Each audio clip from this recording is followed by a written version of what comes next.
Devlin, what is your first impression when I show you this? Oh, hold on. Yeah, I don't see Yay! There we go. Ooh, giant pancake.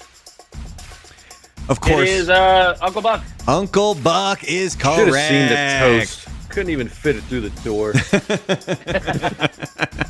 It's my favorite movie, man. Uncle Buck, I love released Right. August 16th, 1989. And yes, you can make those pancakes. There is multiple recipes that you can find online to make.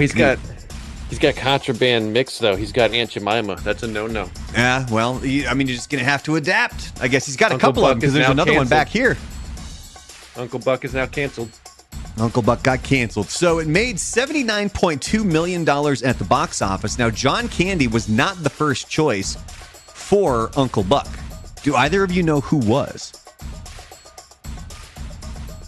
Belushi. Oh, Danny DeVito. Danny DeVito really? was the first choice to play. Macaulay Uncle Culkin Buck. would have been taller than him. He totally would have been. But John Candy ended up kind of being the go-to guy for John Hughes.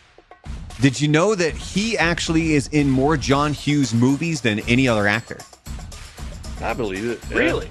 He was in National Lampoon's Vacation, Planes, Chicago Trains, and guy. Automobiles, The Great Outdoors, She's Having a Baby, Home Alone, and Career Opportunities. Those are the other movies that he was in. Wasn't he the Brat Pack guy too? John Hughes movies? Yes. Because him and Molly Ringwald had a falling out, I think. Yeah. Who? Yeah, John he wrote a Candy or movie John for her, Hughes? and she did- John John Hughes. Hughes. Well, he's Yeah, dead she now. was supposed So to be in a movie with him, and she just bounced. He was like, never again. Well, I think it was she wanted to do older stuff, and he wanted to keep her in that like teenage role. teenage role, and she was in her 20s at that point, and so she turned down a movie role, and he just took it personal and never wanted to work with her again. He wrote that movie for her. Oh yeah. He wrote a lot of them. Yeah. Did either of you watch? Like she was his muse, which is fucking creepy, but Did either of you watch Bratz?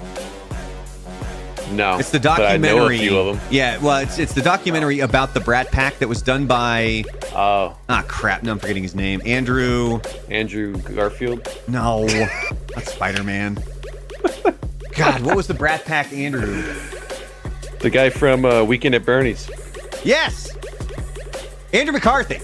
Yeah.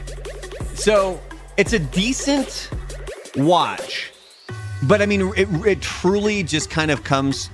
It's like presented as if he just needs therapy to figure out what the hell happened to the Brat Pack. Molly Ringwald would not be involved with the project. you can't blame her. But they did get Rob Lowe. They did get Emilio Estevez. And a few of the other actors as well. Oh, they got John Cryer too, huh? Yeah. No, I mean, it's a decent watch, but the whole time you're watching it, you're like, God, this guy just needs to get fucking therapy for this. Yeah. All right, back to Uncle Buck here. The scene where Macaulay Culkin interrogates Shanice, that's obviously not the scene, through the... What's your record on most questions? I love this scene. Sorry. I always, no. But if you can ever chime in with a quote from the movie, do it. Please, for the love of God, do it.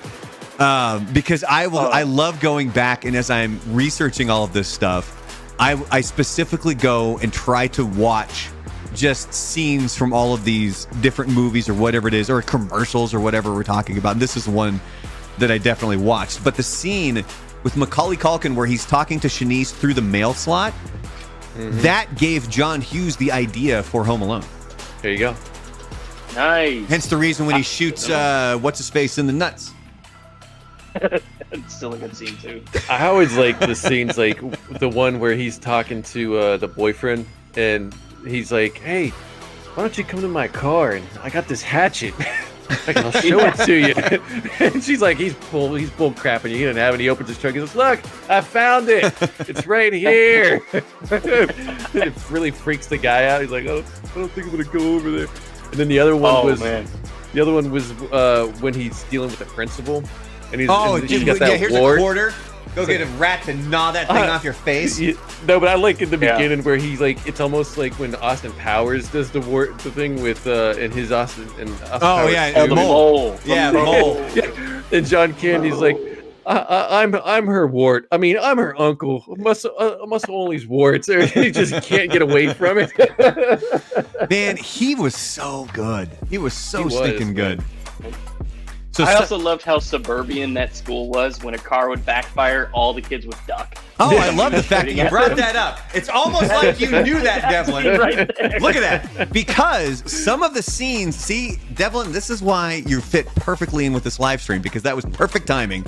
Because some of the scenes were filmed at New Trier, I think it's Trier High School in Winnetka, Illinois, which is the same location where they built sets and filmed scenes for Home Alone.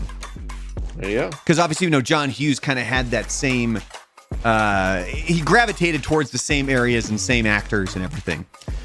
But now, speaking of inside the classroom, with Maisie, look very closely to Hya.